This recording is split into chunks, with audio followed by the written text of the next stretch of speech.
Well, ladies and gentlemen, I'm thrilled to announce the release of my new book, Obama's True Legacy, How He Transformed America. There's a reason why Mike Huckabee calls it a ferocious and chilling read. Order it now at Amazon.com or at FrontPageMag.com.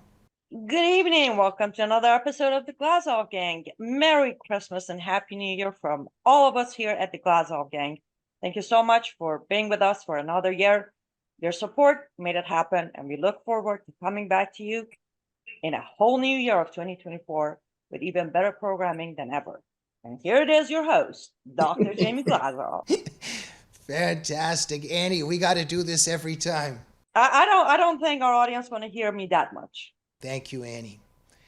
Good evening. Welcome to the Glazov Gang. That wonderful, beautiful voice you just heard is of our producer, Annie Cyrus. And there's a million good things and grateful things to say to her, but for now, we'll just say thank you, Annie. And with us this evening, Daniel Greenfield, a Shillman Fellow at the Freedom Center and editor of The Point at FrontPageMag.com, and he is back by popular demand. Daniel, welcome back to the program. Thank you for having me back. Daniel, we want to discuss a lot of topics that you've been covering in your blogs at The Point, at your articles at Front Page, but I am overwhelmed with emails by your fans, by our fans that want to get to know you a little bit more on a personal side. So before we get to the big issues of the day, I'm going to ask you a couple questions. Is that okay? Sure, as long as the points are doubled.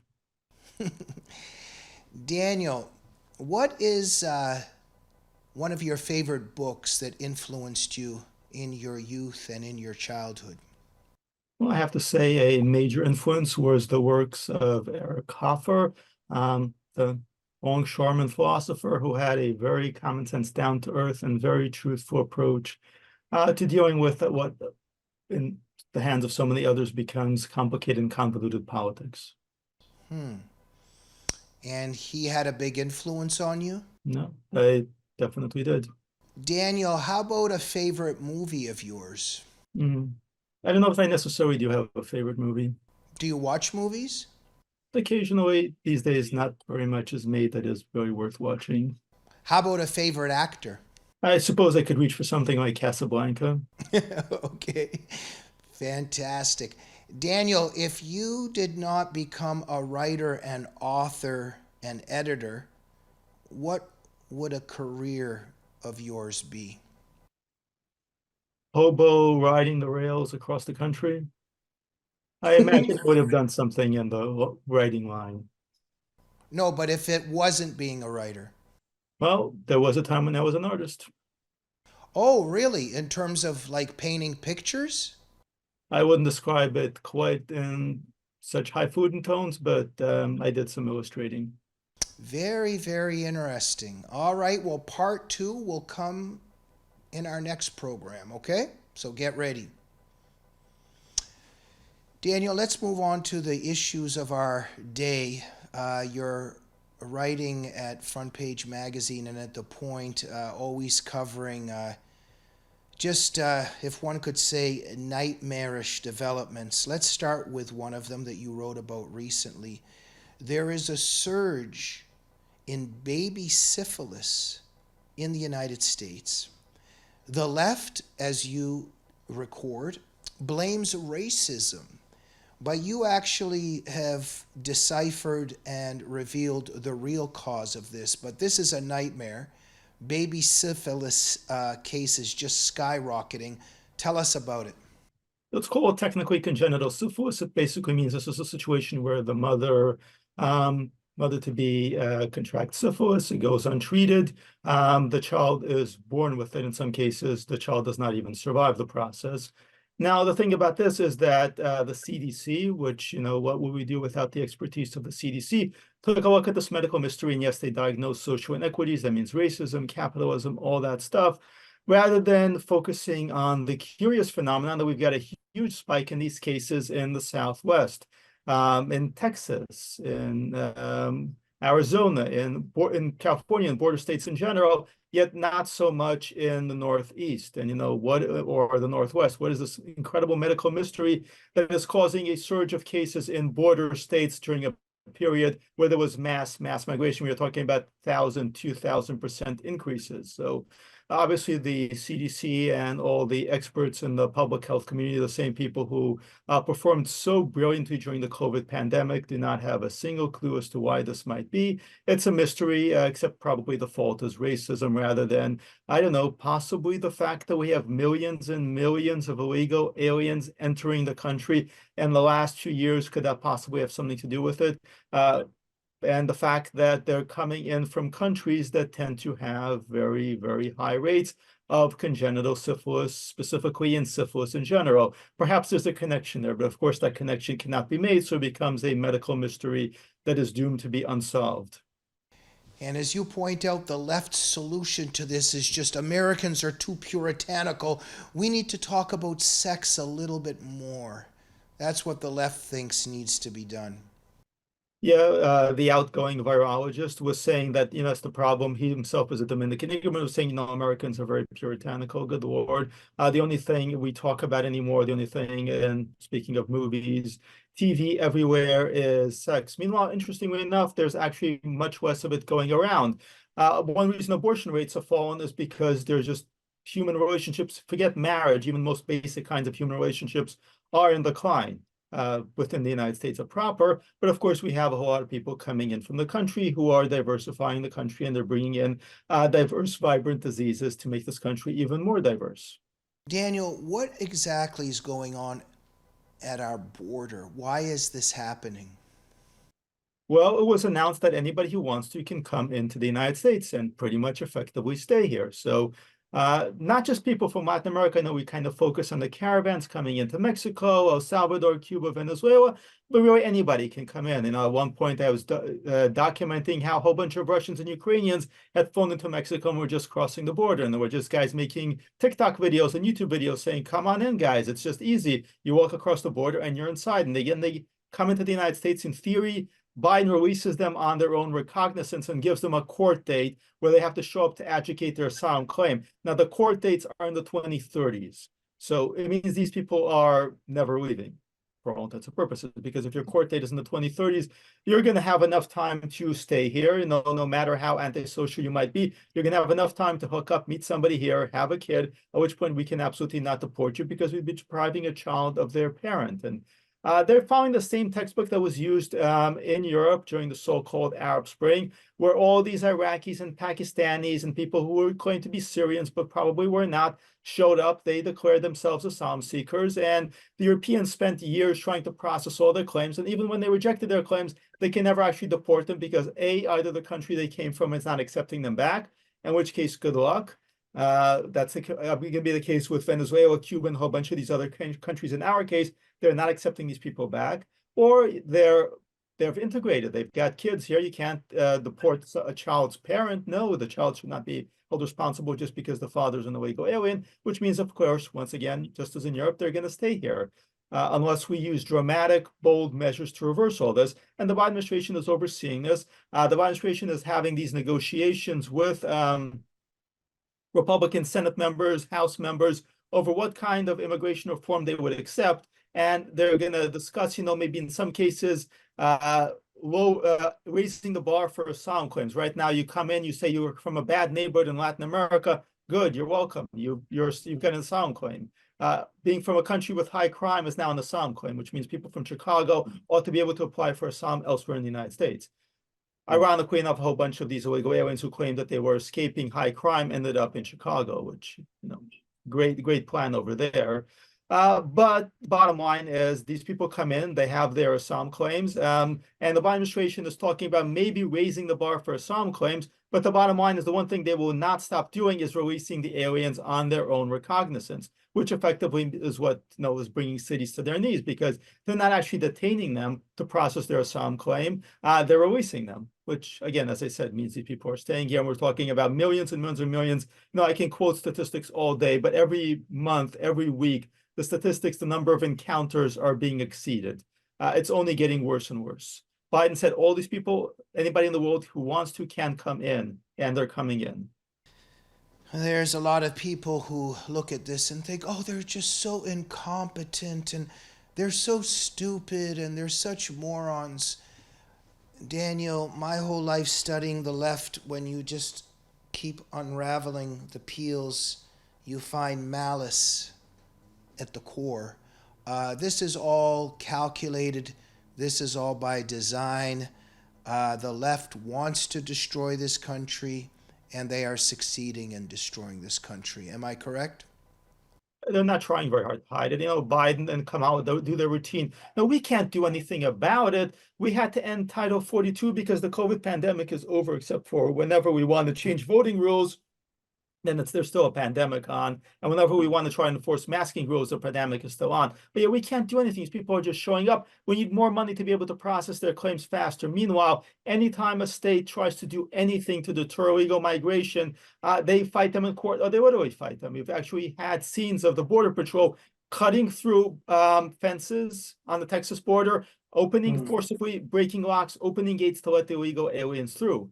And every time a state does something, Texas try to put up border security, they try to put up floating barriers in the Rio Grande. Right away, the Biden administration comes to court and says, no, you can't do that. Protecting the border is our responsibility. Arizona, under the previous governor, Doug Ducey, put up some shipping container barriers, and the Biden administration said, no, our EPA is going to come in, they're going to sue because you're endangering wildlife. Having 1 million people tramp over it, leave garbage everywhere, that is not endangering wildlife. That does not actually have an environmental impact. But putting up some shipping containers, that definitely has an impact on the wildlife. Having 1 million illegals cross across the Rio Grande does not affect the environment in any way. Putting up some floating barriers so they can't do it, that is bad for the environment. So they're playing this game, but in reality, when you look at their policies, they repeatedly go to court to force any states that try to do anything about border security to stop it right away. So they want this. They are betting on us. This is their big bet for taking over America. They want demographic replacement. They want a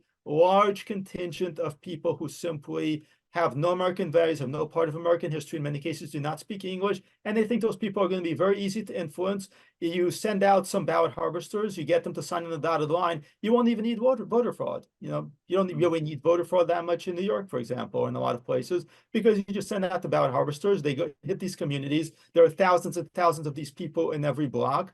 You get their signatures, you give them some candy, you give them some stuff, maybe you give them an Obama phone, and that's that. The election is yours. You don't even have to bother trying to run. I can't wait to live in their globalist utopia that they are building, but they got to get rid of the United States first, and we are seeing it happen. Daniel, if there was a white man with a MAGA hat on, and he screamed, "I want all the black people dead," and then he stabbed 2 black teenage girls at a BLM rally, I think that everybody would know that person's name, and very bad things would happen to that person. And it should. Bad things should happen to that person. But nobody really knows the name of Stephen Hutcherson. I wonder why. Can you tell us about it? So Stephen Hutcherson, as some conservatives who follow the news knows, was a serial repeat offender who had not been locked up despite threatening people with a gun twice in just the last 6 months. He had multiple assaults, all the usual trimmings. He got into a fight about taking a seat in some local restaurant in Manhattan. He complained that the 2 white teenage girls, both minors, were sitting there, they were not eating, so he just announced that I hate white people, and he stabbed them. The girls are going to be okay, fortunately, thank God.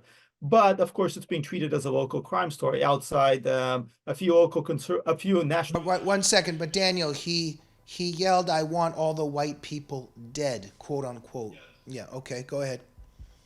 And it's not being covered outside, some of the conservative national channels. The media is treating it as a local crime story. And of course, when the inverse has happened, when there was the mass shooting in Walmart in upstate New York, that, of course, it got a whole lot of coverage because the perpetrator was white, the victims were black. There was a dollar store shooting that was treated as being in the same category. So whenever there's any suspicion that a local crime is white on black, that it's white on Hispanic, right away there's a ton of national coverage. It begins a national conversation. But of course, when there are horrible crimes that happen the other way, then there's zero coverage of that. There are tons of examples. There were 3 men who were shot and wounded in Burlington, Vermont. They were Muslims. They were wearing kufias. The media and everybody announced that this was a hate crime, despite there being zero evidence in the shooter being a white liberal, not remotely conservative, not remotely Islamophobic, not remotely any of that stuff. But they regaled us with this for at least 2 weeks. They told us the story over and over again. And that was a national story. And yet this kind of thing, well, it's just a local crime story. So the double standard is very obvious. It's the crimes that fit their propaganda narrative, the one in which only white people can be racist. Those get national coverage. Local stories, of course, anything involving racist attacks that don't fit their political narrative, that don't fit this claim that racism is hatred plus power. This is what they say. It's hatred plus power. Thus, black people cannot possibly be racist. Only white people can be racist because only white people have violence. Well, a guy with a knife who's stabbing 2 teenage girls, he has a very obvious form of power there. He had 17 arrests.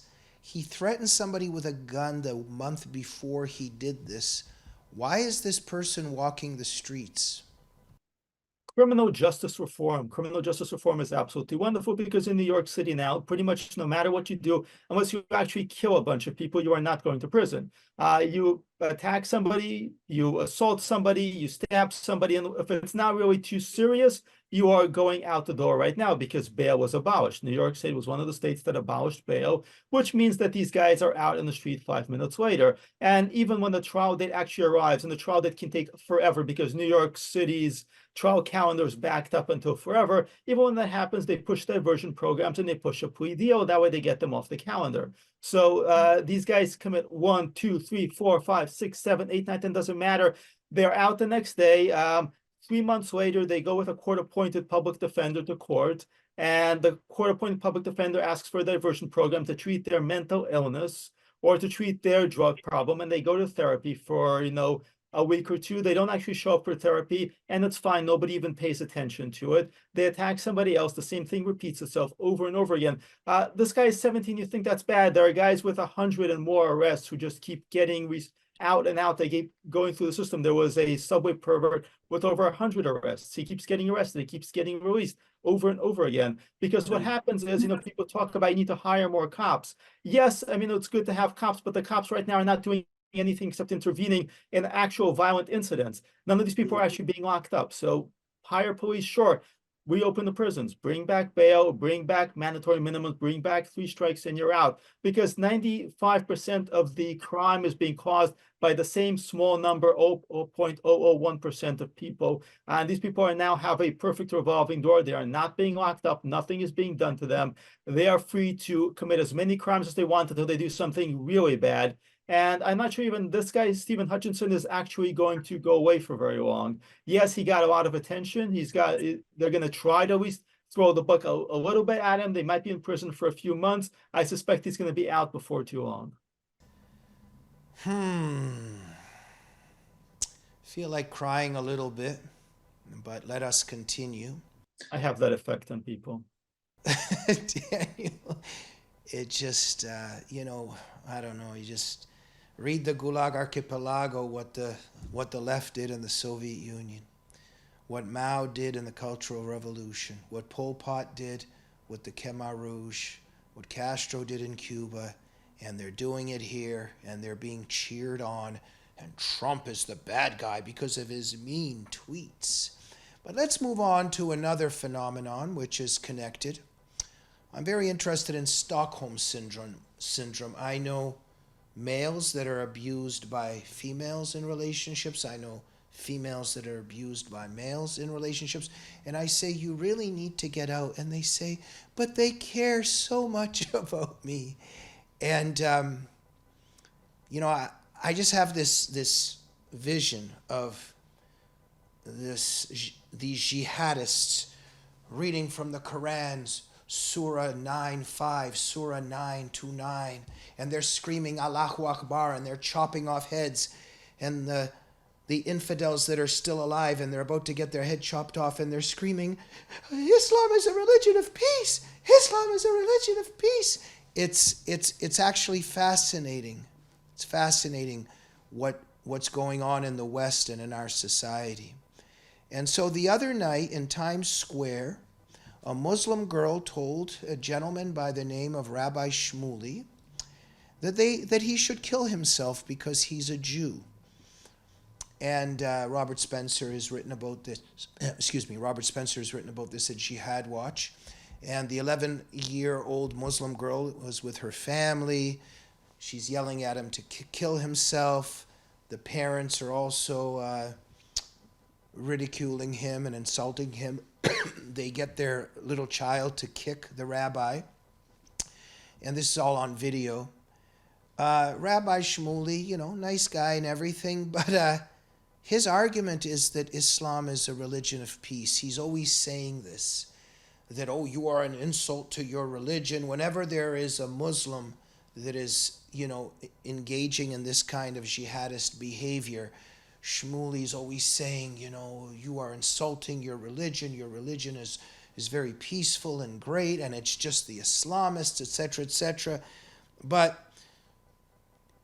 Andrew Bostom, you yourself, Robert Spencer, Annie Cyrus can all document the anti-Semitism in the Quran. What's going on here, just in terms of this particular incident? It's kind of scary that we have a Jewish rabbi being harassed, being told to kill himself by Muslims who are clearly following what their holy book tells them to do.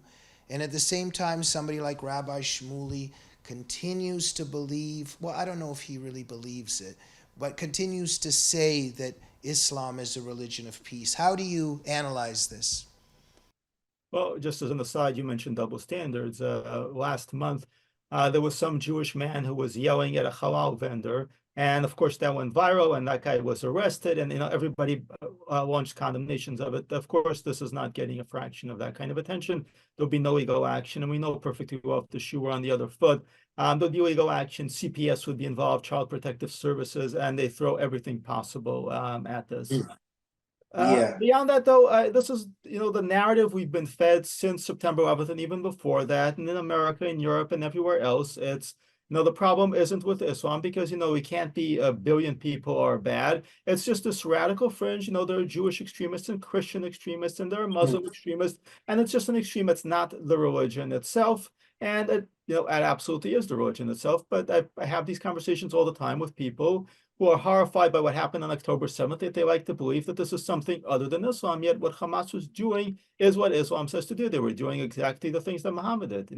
What did Hamas do on October 7th that Muhammad's armies did not do, that the armies of Islam have not been doing throughout history, that is not happening around the world, in Asia, in Africa, and throughout it? There's nothing new and exciting here. The bottom line is this is just Islam being implemented.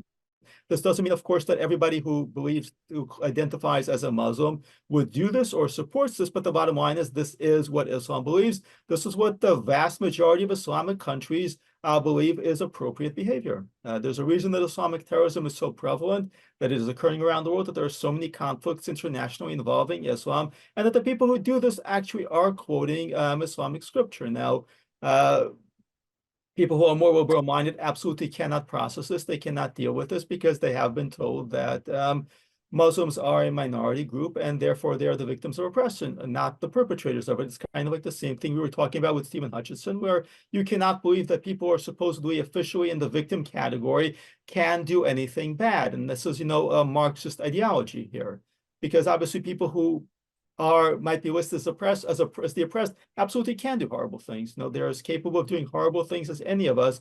The idea that morality comes through this oppressed lens is a toxic Marxist idea, and it's part of the reason why people are not capable of dealing with the reality. But as the third point, which is, I believe a certain writer named Amy Glazov made in a brilliant book, Jihadist Psychopath, is that indeed, a whole bunch of people do adopt this mindset that we need to actually turn to Muslims for protection, that we can't possibly alienate all of them because that's our only hope of survival. And this is how the Islamic conquest happened in the first place. They divided and conquered Christians and Jews, and various, you look at the conquests in North Africa and the Middle East. These were Christian territories where they played different Christian groups against each other, different Christian denominations and Christians and Jews against each other, and they're still using the very same playbook today. And many people want to believe this. One of the reasons they want to believe this is, you mentioned Stockholm Syndrome. Stockholm Syndrome is you gain a certain amount of sense of control. It might be completely false by actually taking on the perspective of the perpetrator. You start to think like a Nazi, and even though you're the one on the ground, you start actually feeling like you have some control over the situation. If you're at fault, then you can change, then you can control the situation. If, however, you're just dealing with a monster. In the horror movies, you have the serial killer whose face he has this mask on. He has no humanity. So you can't influence, you can't shape him in any way. He's just this remorseless force that is out to destroy you. And that is, of course, very scary to people. On the other hand, if you humanize evil, well, then you can negotiate with it. And you can say, well, I'm going to change my behavior. If I change my behavior, this is, of course, what battered spouses do in relationships in many cases. If I change my behavior, I can change how he responds. I'm the cause of this. If I accept responsibility for it, then I can control his behavior, and the violence will stop. A lot of us accepted this after September 11th. It's our foreign policy that did this. We're going to elect a guy named Barack Hussein Obama. He's going to change our foreign policy, and the violence will end. And of course, it did not end. We got ISIS instead. So people do not understand this, but it's an understandable human response to this. And a big part of the problem is we have failed to make the right arguments and reach the right audiences because people accept what is easy. And a lot of these responses are easier. It is easier to believe that the vast majority of Muslims are peaceful, that Islam itself is indeed a religion of peace, and it's a tiny minority. It's easier to believe that you can control the violence by changing your behavior because we are the ones at fault, and so on and so forth. And people don't want to make the hard choices. They want to make the easy ones, and these are all the easy choices. Absolutely. And what a narcissism there too, that that I matter and I can change this. It's up to me. I can I can control this situation with what I do. So let's just give them Gaza. Let's give them Gaza and everything will be okay. And then once the Palestinians got Gaza, they start building tunnels to get access to you so they can rape you and kill you and mutilate you. And there's probably some leftist Israelis left that now are arguing Gaza wasn't enough. Maybe if we give them all of Israel and just run some coffee and tea errands for them, everything will be okay. But Daniel, I hear that, and I read that the Israeli left is quite weak now after October 7th, right? Israeli left this weekend. The anti-Israel people are hyping one guy named Tal Mitnick who refused to show up for army duty. And one guy after a few months is becoming a celebrity for refusing to show up. This shows just how weak how few adherents they actually have within Israel proper. And a big reason for that is one of the things people don't necessarily understand about the October 7th attack. The people on the front, the people who were massacred in those communities, those were really kind of, some of them are called kibbutzim, but they really were suburban communities that were populated by people from the far left. A few of those people were actually peace activists who had spent so much time trying to help people in Gaza. So this hit the Israeli left very, very hard, exactly where they lived. In the past, attacks had been in so-called places beyond the Green Line that had more religious, traditional, conservative communities, and it was safer not to care about them. These were very much, I'm not saying everybody was killed was on the left, but it really affected the left disproportionately. There was a Haaretz writer who afterward tweeted, about being in a safe room with his two little girls and saying that, he had been an advocate for all these things all these years, but the reality is that no government that will let my girls be just slaughtered deserves to exist. So a lot of people have woken up. I'm not saying it's going to last forever. I was in New York City on September 11th. I saw it was the camaraderie, the rallying spirit was incredible, but at the same time, there was a small contingent of the left, and eventually they made more and more headway. And it didn't take that many months before they had made a lot of headway. And by the time a year was in, they had made a ton of headway. I think Israel will be different. That said, the reality is you have a massive crisis. You know, there's the old saying about the conservative is a liberal who got mugged. Well, there's been some huge muggings. Israel suffered a massive mugging right now. Specifically, a lot of people on the Israeli left suffered a massive mugging, but America suffered massive muggings. September 11th was a massive mugging. Some people woke up, a lot of people didn't. Some people woke up and went back to sleep. So we'll see. Very profound. Thank you, Daniel. We're going to take a quick break with our sponsors.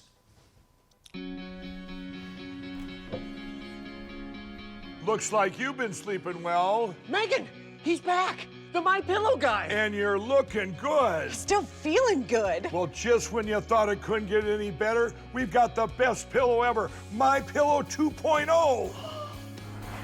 Wow, it's so soft and smooth. It's cool to the touch. How did you do that? Well, we took My Pillow's patented fill and combined it with this new technology that we didn't have back then when I invented My Pillow to bring you the best pillow in history, My Pillow 2.0. Just like all of you, I never imagined that My Pillow could get any better. That's why I haven't changed it in nearly 20 years. Then I heard about a revolutionary new technology, and I knew I had to bring it to you all. My Pillow 2.0 is truly the next generation of My Pillow. The My Pillow 2.0 is cooler and softer than the last My Pillow. It is so comfortable to sleep on at night. I look forward to going to bed, and I wake up well rested in the morning. Sleep is all about temperature and height. My Pillow 2.0's patented adjustable fill is going to give you the exact individual support you need from your head to your bed. And now here's where it gets even better.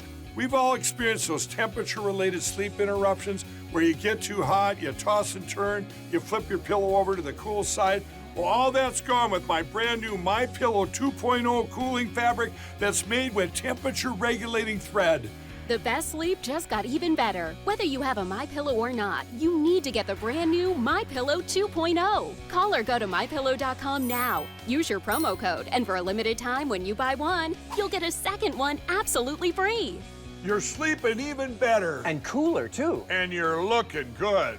Feeling good. I knew you would. Visit mypillow.com. And we are back with the one and only and the great Daniel Greenfield.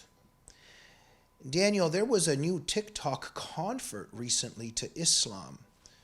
It took 3 weeks, and she got kind of bored after converting. And she said that just too many things were haram, too many things were forbidden. Robert Spencer had a very profound post on this recently at jihadwatch.org. What do you think of this? Well, you have a TikTok trend where a whole lot of teenage girls decided they were the opposite and underwent dangerous medical and physical procedures. And I've written about this kind of recently, where you really have a generation that has grown up on the internet, that has very little, very fragile sense of identity. And they're jumping from one trend to another. You know, a few years ago, they're running around chanting for BLM. Then they're wearing face masks and talking about all the different viral strains. And, you know, now it's Hamas.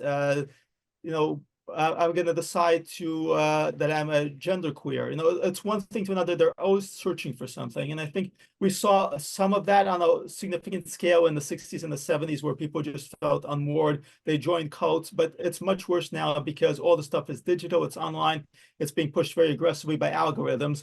And you have a lot of kids who are just looking for social media clout. They jump from one thing to another. They're not really serious about any of it, but they're doing a lot of damage to themselves and to others in the process. You know, my eyebrows went up a little bit with this TikTok convert who, you know, after 3 weeks, she just had enough. It too many rules, you know, but maybe she should have learned the one in Quran chapter 4, verse 89, which says something about apostasy. She might want to look into that and watch herself a little bit if she's around a lot of members of the religion of peace. What do you think?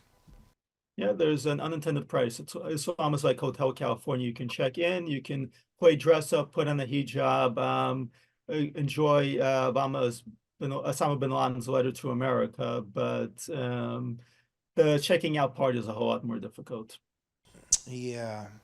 Speaking of bin Laden, a recent poll taken I think it's like 20% of American young people see bin Laden in a favorable light. What do you think of that?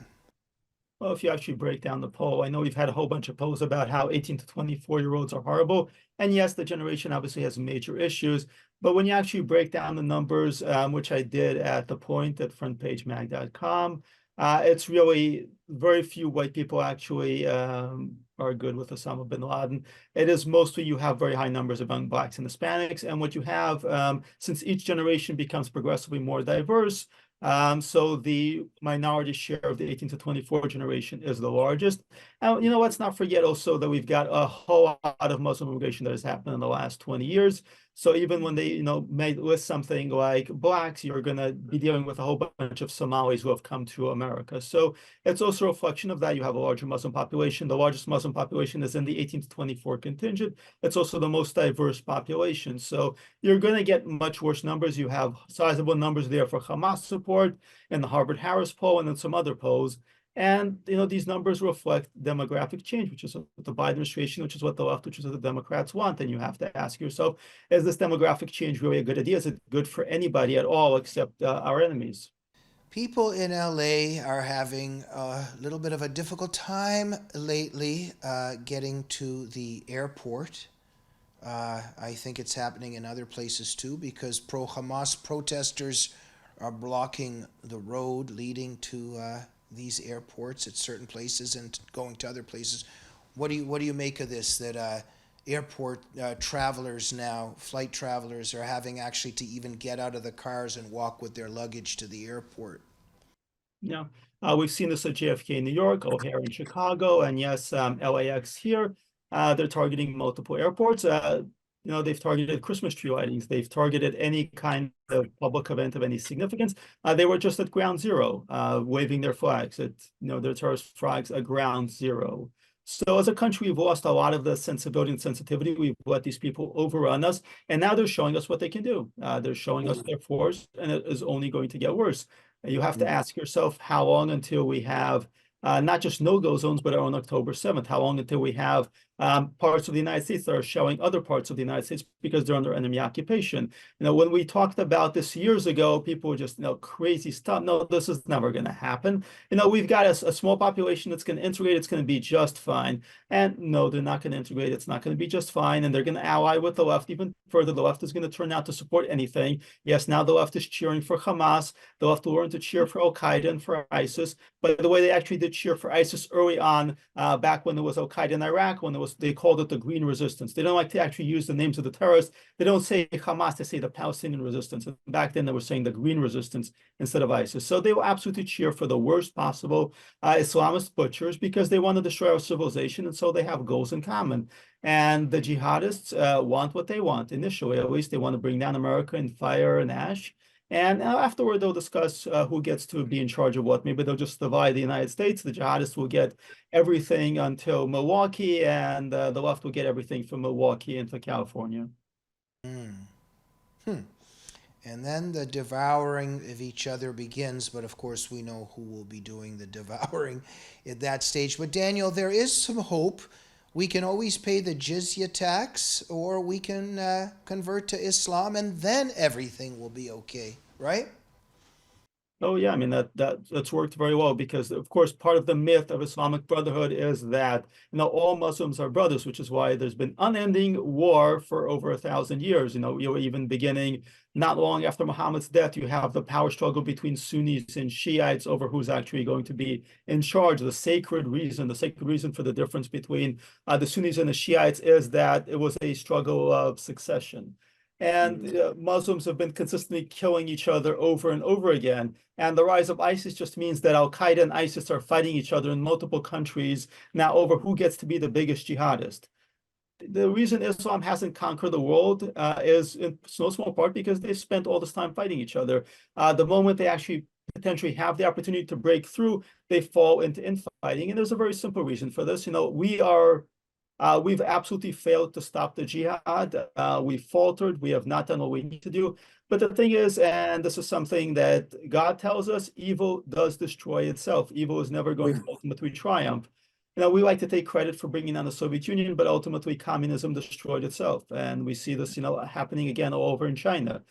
Evil destroys itself, Islam destroys itself over and over again because they train these generations of jihadists who know only how to kill.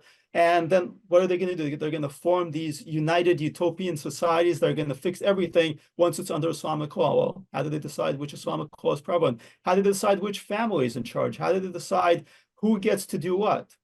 They kill each other. So when your only tool, all you know is a hammer, then everything is a nail.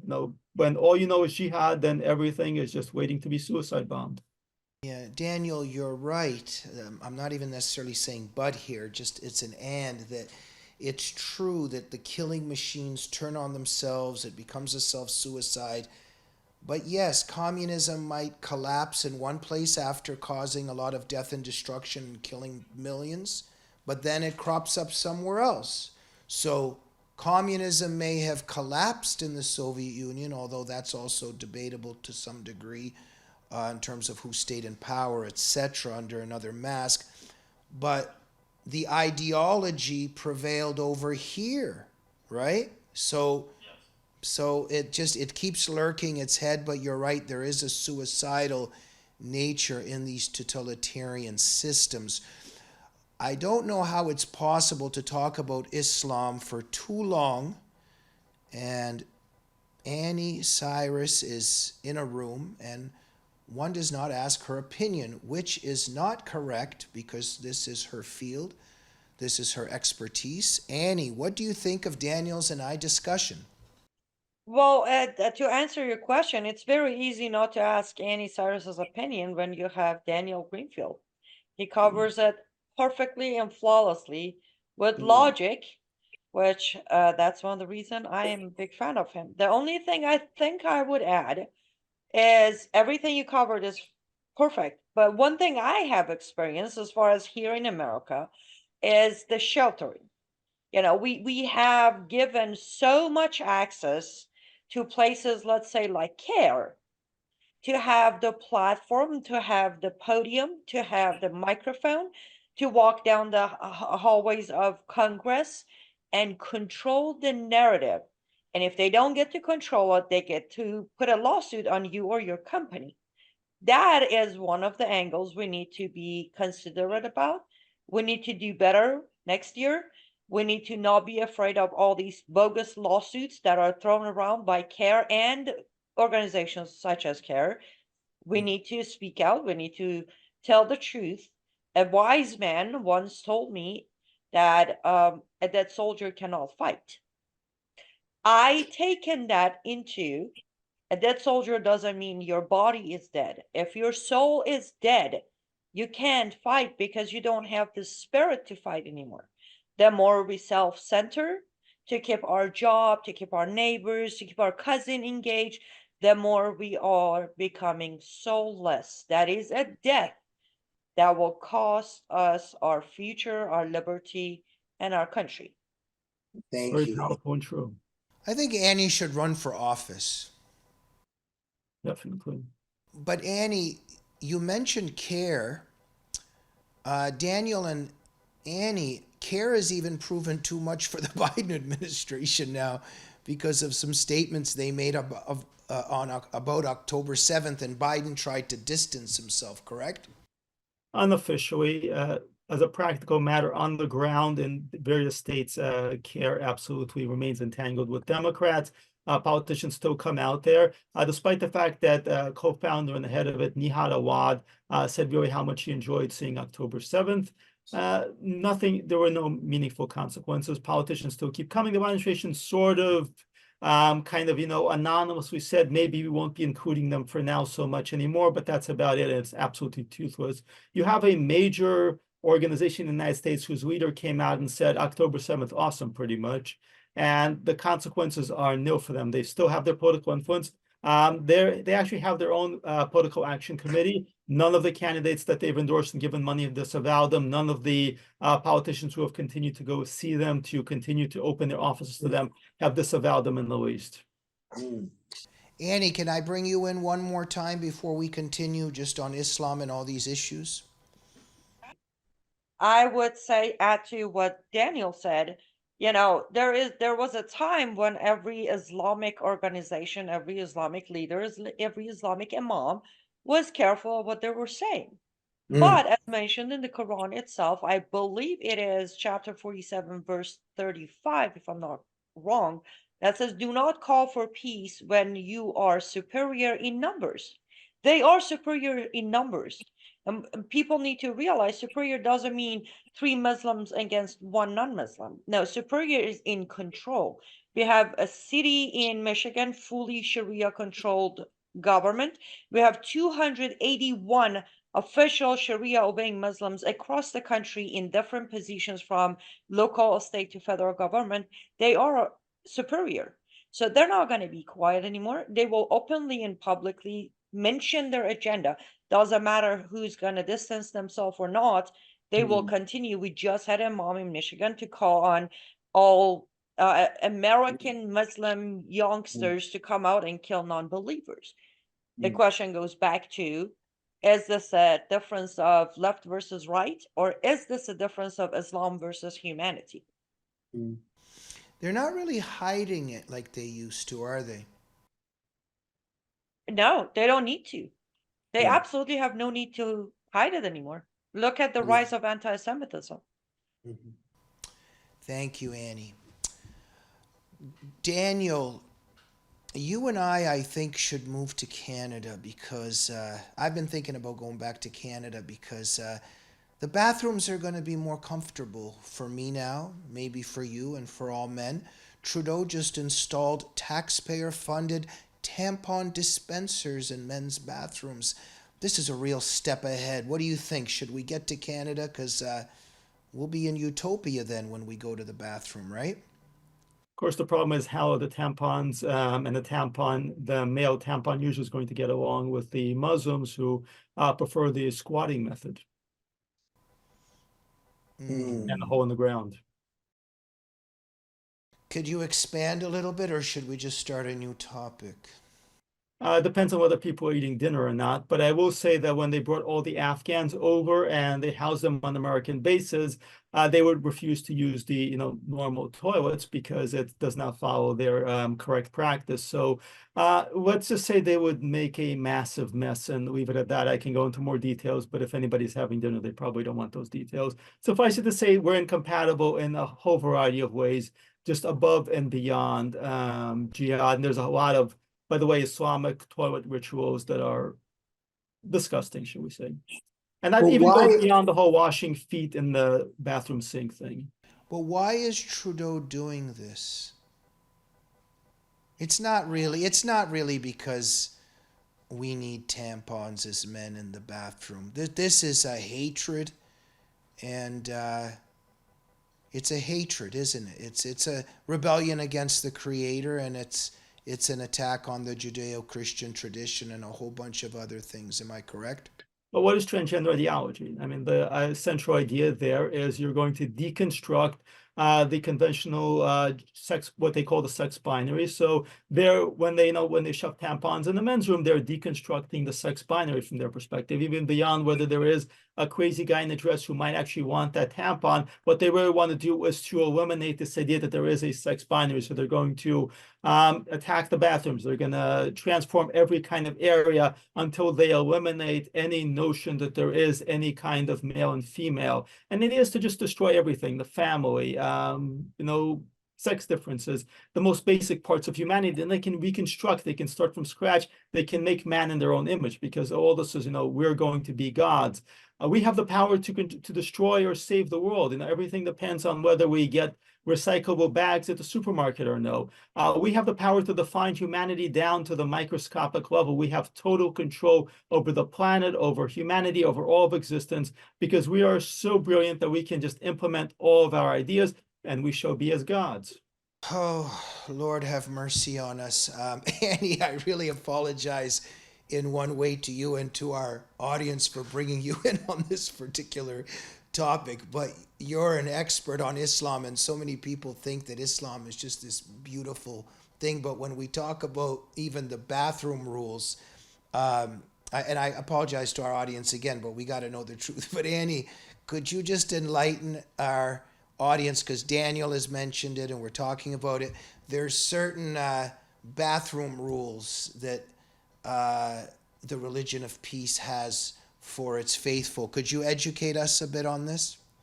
Well, it's oh boy. By the way, thank you, Daniel. I really laughed out loud when you brought that up because that was brilliantly, amazingly disgusting but funny. And I just want to add something before I get into certain, as less detail as I can, but I just want to put it out there. It's not just the rules of your behavior in the bathroom. There are rules about the bathroom itself. Like, let's say, for example, in America, as a Muslim, if you go to get a uh, Sharia approved loan, which by the way, they exist. As a Muslim, you get certain, I mean, we are the dhimmis, so they get to get loans that are Sharia approved, which means they pay zero interest because Sharia doesn't allow interest. Side note. But when you want to get that loan, even in America, before your loan is approved for your house, you have to show them the blueprint of your house so they can approve of the position of your bathroom. Because if your bathroom is built against Sharia, now what are the rules? You cannot be facing Mecca, nor can your back to be towards Mecca when you're using the bathroom. It needs to be left or right. Otherwise, you are disrespecting Mecca by saying. Annie, just wait, Annie, I'm so sorry to interrupt. There's many cases of Muslim migrants that do number 2 on floors in European bathrooms. They don't go into the toilet. And part of the reason is because those toilets are not positioned properly. So, yeah, I'm sorry if we try to have a PG show here, but go ahead, Annie. Yes, and I do apologize. I always try to, have a straight face when I go over this, but for someone who comes from it, it just becomes hilarious at some point Yeah. in life because this Allah God has taken the time to have all these rules and regulations, like lack of self-confidence that you cannot be facing Mecca or your back is toward Mecca. That is something that God, the real God, it wouldn't matter to God. But anyhow. So yes, it starts from your blueprint, how your Okay. bathroom is built. It has to be the format where you're squatting. You cannot have support on your body. That's why our bathroom are not. Now, mind you, the bathroom itself, the plumbing is an entrance for the devil. So you need to be distanced from it so devil cannot actually enter your body while you're in the bathroom. Well, how about the Red Sox? Red Sox are doing great. Let's continue this, Annie. Thank you very much. But on a serious note, when we get into these totalitarian systems, when you lift the veil on so many realms, it's dark and disgusting. Maybe are 2 words we can use. Inez, thank you for your contribution this evening. Daniel Greenfield, on that note, would you like to conclude, or maybe on a more optimistic, more beautiful note this evening? Non-toilet related note. Well, on a more beautiful note, there's a pretty clear contrast in what we've been talking about. There's a lot of defeatism in the conservative movement, even non-conservative, non-woke people who hate what is happening to our country, what is happening to the world. There's a very clear good and evil, and as the worse things get, the clearer the divide between good and evil is. And people have a choice how they want to live. Do they want to live under this system of horrors? Whether it's insane bathroom codes or hateful mobs swarming you at the airport and terrorizing you and turning cities into cesspools of crime, violence, and racism. Do you actually want to live this way? Liberalism has made a lot of inroads because it seemed innocuous, it seemed friendly, it seemed benevolent. And now it's becoming more and more obvious that the ultimate outcome of this leftist takeover is the worst possible way of living imaginable. Not everybody is waking up, but more people are indeed waking up. And the clearer the choice becomes, the more people have to choose. There's a moment in the Bible when the prophet Elijah comes and the people are worshiping Baal and they're worshiping him in degrading ways. And most people are not going for this necessarily. There's an evil King Ahab. he has a Queen Jezebel, and most people have not actually made a commitment, and he tells them you can't just remain sitting between two chairs. You have to choose one or the other. You have to choose God or Baal. And most people don't really want to choose. We are very much immersed in politics. We ourselves are political. We deal with people who are political. Most people are really not political. We have polls, but a lot of the polls are meaningless because most people don't really care about a lot of the stuff. They follow this only incidentally. And yet we're coming more and more to the point where people increasingly can't just sit on the sidelines. They have to choose one or another, good or evil. And the clearer the choice becomes, the more likely it is that people actually will choose good. And on that inspiring and positive note, Daniel Greenfield, thank you so much for joining us this evening. My pleasure. Thank you. Thank you. And thank you, Annie Cyrus, for your, as always, profound contribution as well. Thank you, everybody, for watching the Glazov Gang this evening. Please subscribe to our Rumble channel. Click instant notifications, please. We'll see you soon, and Happy New Year. Good night.